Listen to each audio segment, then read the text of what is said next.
I got into Mischief in Vietnam, which is quite surprising.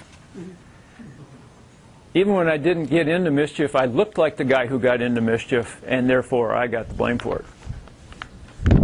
So 4th of July was coming, and they locked up all of our ammunition. They know, they know, they're not very wide-ranging, but they've got some experience with Army guys' ammunition on the 4th of July. So they didn't get all of mine. So I spent several days emptying M14 ammunition, which is a good-sized deer hunting caliber, actually, collecting the gunpowder out of that until I had I suppose, a half a teacup full. And first I had to invent the fuse, because the bomb I envisioned was going to take quite a long fuse. So I got a bunch of old newspaper, and I made it about this long, and I got it wet, and I dribbled the gunpowder in there and rolled it up and set it in the corner of the electronics truck in which I worked. I got lucky. I had a secret clearance from communications industry, electronics work before Vietnam, and they just didn't send me to school or anything. They just put me in, and I worked on some of their less well-known radio stuff and some other stuff. And so I got my own little truck. It's about this wide. It's like a small milk truck. It's about that long, and it's got a voltmeter and ohmmeter and a workbench and what have you, and some spare parts. And let the fuse dry for a couple, 3 days, and then grabbed Antoine. Antoine was a southern boy from Alabama who ran shine for his daddy to the local University of Alabama. Antoine had this souped-up 58 Ford with every possible storage space in it opened up. He carried pints, half pints, pints and quarts of shine. He would run them to Fraternity Row and just park, and he said it would be gone in 10 minutes. It had a souped-up Interceptor V8. Antoine was burning along a back road in Alabama one night and blew a back tire. Well, he should have blown a back tire. Turned out he had 600 jars of shine in the back, it stuffed into that car. And as luck would have it, Twine, we called him Twine. His name was Antoine. It was a French name.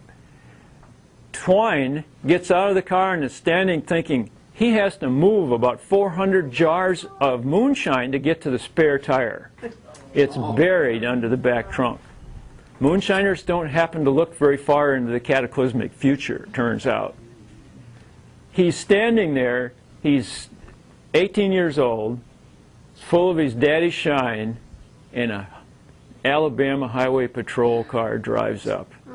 And they know who he is. And he described this bull-neck crew cut highway patrolman in the way I expect every one of them down there to look. And he said, "Spare tire in the trunk?" "Yep." "You waiting for Christmas?" "Nope." "He broke every one of my daddy's jars of shine on the black top, except the one that the judge had."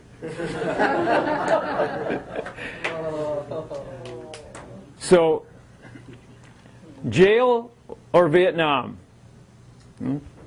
So that's how Antoine got up there with me. He was a diesel engine guy, but we were all in this maintenance operation. So I grabbed Twine and said, let's check this fuse out. And of course, we've got an E6 sergeant, a lifer, whose only job is to catch us screwing up. And we've got a warrant officer. I don't know what his job was, really, but he's still in charge. It's probably 100 in the shade to close the back door of that little work van. Twine smoked, so he lit that fuse in there, and surprise, surprise, it took off like a rocket and went several times. Twine and I are right down on the ground. This is as close to death as we've come through several artillery attacks and a couple of rockets. And when we stood up, the top half was filled with black powder smoke. We cracked the door handle and fell out onto the wooden boardwalk that went around the main hut there, puking and gagging and retching. And just about then, the warrant officer walks around the corner. I looked at Twine. He had powder smoke stuck to him. It was so thick. It was in clumps, and I assume I must have looked the same. Warrant officer says, "What happened here?" And I said, "That's the worst oscilloscope fire I've ever seen." Because if you ain't quick, you're nothing. And I had this guy sold. A few more words, he had bought this oscilloscope fire deal. When another hillbilly from Georgia comes around the corner, walks up to us and says, "I smell gun smoke."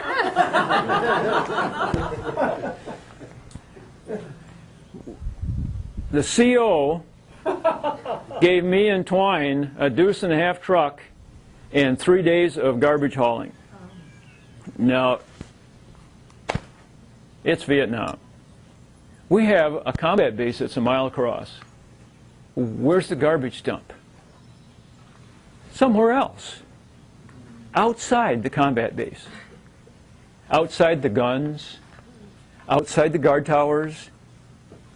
Oh, I can read. I know what Charlie's been doing with all our pop cans. He makes little improved, improvised, explosive device. I don't want to do this. Take Twine with you. He can ride shotgun. Twine gets one magazine of ammunition that's 18 rounds and an M14.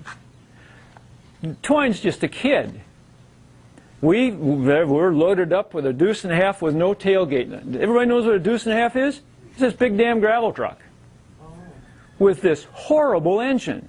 The engine will run on gasoline, diesel fuel, hair oil, alcohol,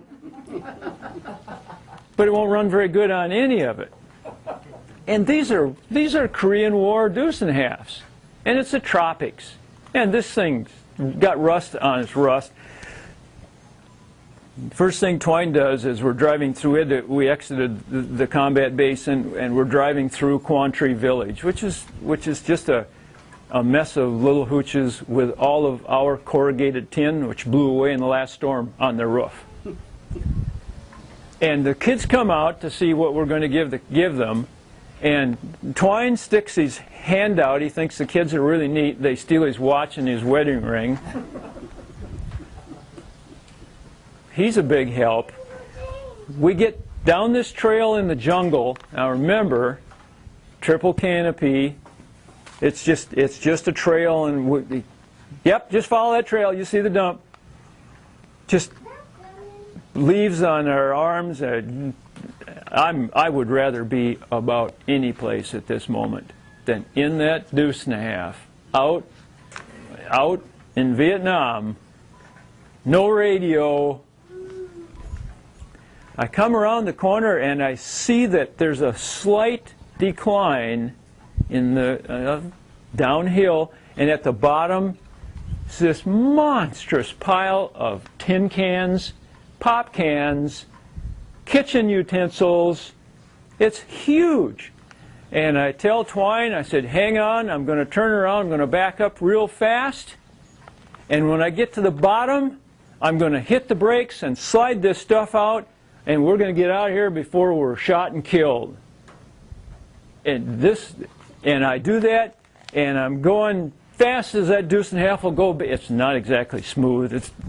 And we're banging around in there, and Twine's hollering because he's a kid and he thinks this is just a lot of fun, and hooting, and I hit the brakes, and the brakes go, huh, and I feel the master cylinder collapse because I've done it before. And we pile into that huge mountain of tin cans with that deuce and they're half buried in there. I've got nothing. I've got tunnel vision. Run! And I'm trying to get out my door, and I'm banging, and I can't even look. They're coming over the hill. We're dead. What the hell? And I look, and there's this tree right outside my door. Except it's not a tree. It's a 12-foot tall marijuana plant with a stalk. I swear. This big around. I couldn't bust it. Marijuana. That says it all. I'm going to die right here, trapped by that damn marijuana plant that should have been in one of those sandbags back at the combat base. And there you go.